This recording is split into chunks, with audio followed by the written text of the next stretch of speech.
Welcome back to Politics in Color. We are still live here at DNC. As the week rolls on, we continue to have some of the best guests as we are in the best situation. Do you realize that this is Michael Jordan's statue?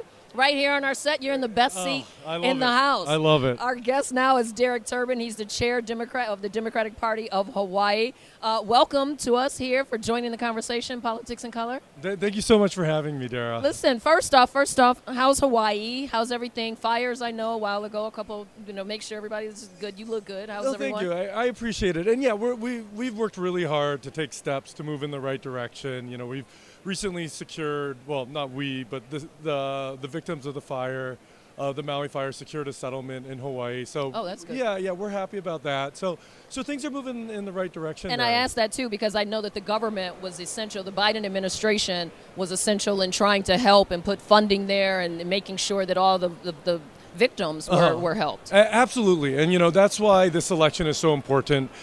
First, our Governor Josh Green worked incredibly well with the Biden administration, getting relief, getting aid there really quickly, providing emergency housing to a lot of the victims who lost their families. But it's a long recovery. It's going to be a long recovery to rebuild Lahaina. So that's why it's so important that we elect Kamala Harris to be our president, to keep that good level of communication going, to ensure that the disaster relief aid keeps flowing to Hawaii, and we can rebuild Lahaina and that crucial part of Maui that tragically burned down last August. So would you say then that when you were working, or when the state was working with the Biden administration, was there and this is going to sound like a crazy question, was there a good sign of leadership, right? Absolutely. Yeah. Great teamwork between the governor's office, Governor Josh Green, and the Biden administration. And I thought the Biden administration really worked wonders in bringing aid quickly to Hawaii. And, I'll say this, I am the chair of the Democratic Party, but I'm also someone who is a strong supporter of the Biden administration. They got a lot of good things done, which is just one of the many, many reasons I am firmly behind Kamala Harris, because she was a crucial leader in an administration that did a lot of great things. Yeah, and that's what I was leading to. When you work with an administration that actually supports you, I'm from New York. When I think Hawaii, I'm like, wow, that's so far away. I go there for vacation, and it's so far away. And so maybe sometimes you guys can feel like the stepkids, or sometimes feel left out because you are so far away, and people just come use you for about a month for vacation and then go back. So working with an administration that supported you, especially during the time of need, versus possibly working with a Trump administration who, what would that be like when we talk about leadership and support for people that don't look like him? Exactly. I'm very concerned about Trump administration. I feel like when he was president in 2016, he really looked at, I'm going to support red states. Blue states are the enemies. We saw that with disasters, issues that arose in plenty of blue states. So I just think that that's going to be a real concern.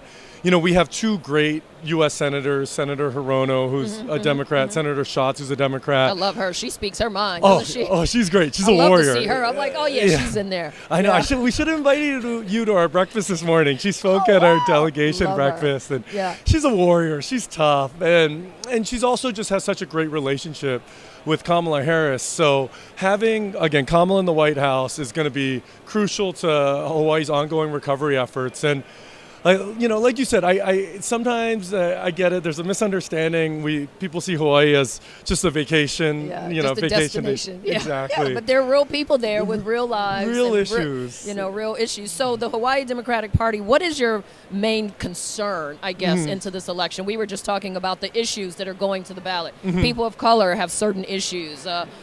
Religious groups have certain issues. What's the issue, or what's most concerning for your constituents going into November? Well, first and foremost, we got to reelect Senator Mazie Hirono. She's a strong candidate. We feel good, but can't take anything for granted. So, I got to make sure I'm working on the ground to ensure, we're not leaving anything up to risk. Reelect Congresswoman Jill Takuda. She's great. And Congressman Ed Case. So ensure we get those folks back in office, because they do a great job representing our state. As for direct issues, we talked about disaster relief for Maui. Absolutely crucial. Keep that recovery going to rebuild Lahaina and the neighboring communities that suffered. There's a lot of really important democratic policies that are incredibly popular in Hawaii, like women's reproductive rights is crucial.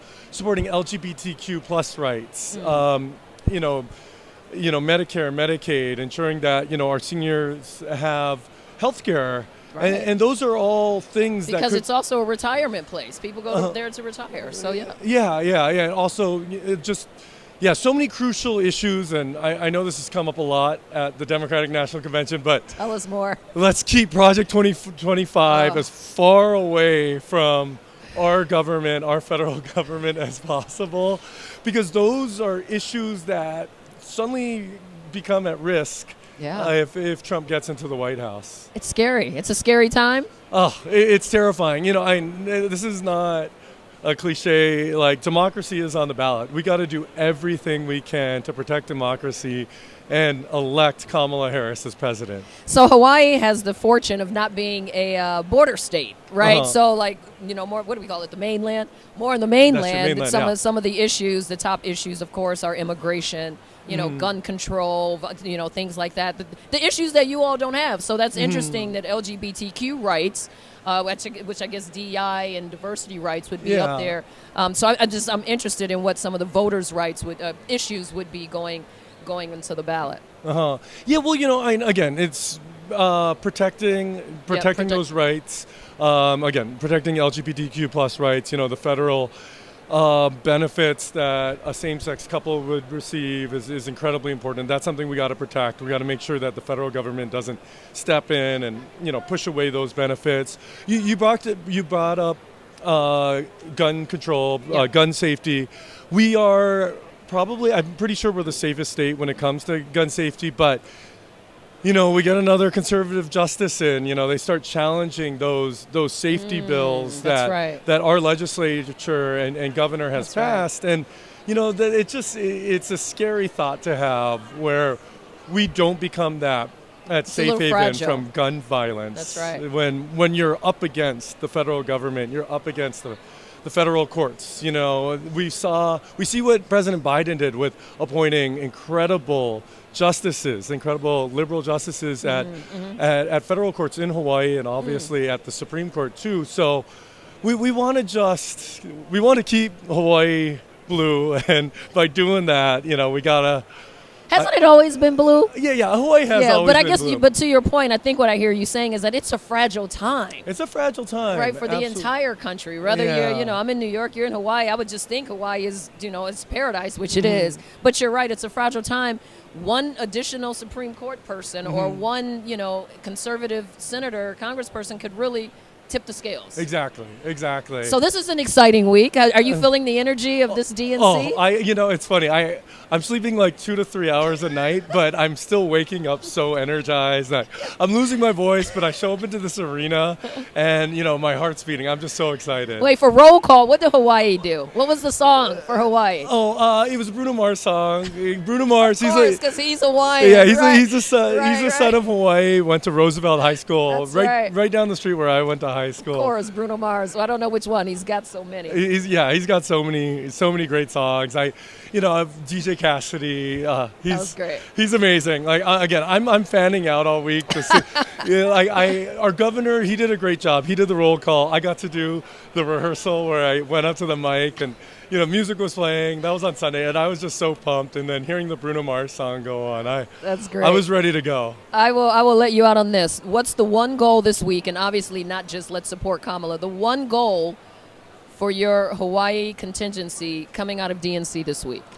I think it's coming out united, coming out pumped, just ready to do everything we can to re-elect our Democratic senator, re-elect our Democratic... Down ballot is important. Yeah, down ballot. And then just be pumped, ready to go to elect our first woman president, Kamala Harris. There we go.